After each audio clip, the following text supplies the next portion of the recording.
we had a few questions in the chat box. I think most of those were answered. Thank you very much, both Nate and Eileen, for a couple of new references. And I'm just checking to see.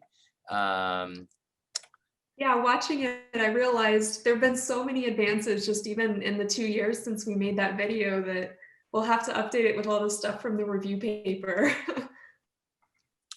Excellent. I see one new message.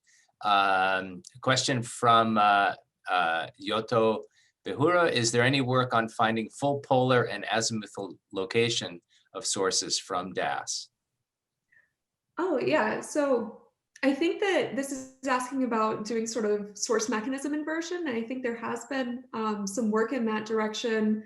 I think actually, as we were going through slides, you might see some of this in like Ben Lowe's talk. It looked like maybe there would be some of that in there. And so hopefully we'll see a little bit in that.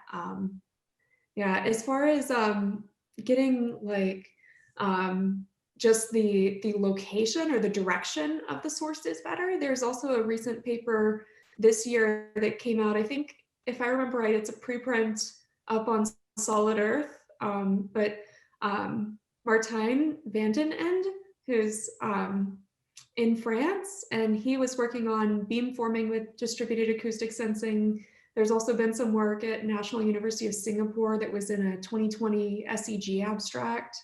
That was focused on, it was Alita Lee and one of her students, and they're focused on beamforming with DAS as well. And so there have been a couple of things in that direction this year as well. So thanks for that question, Jyoti.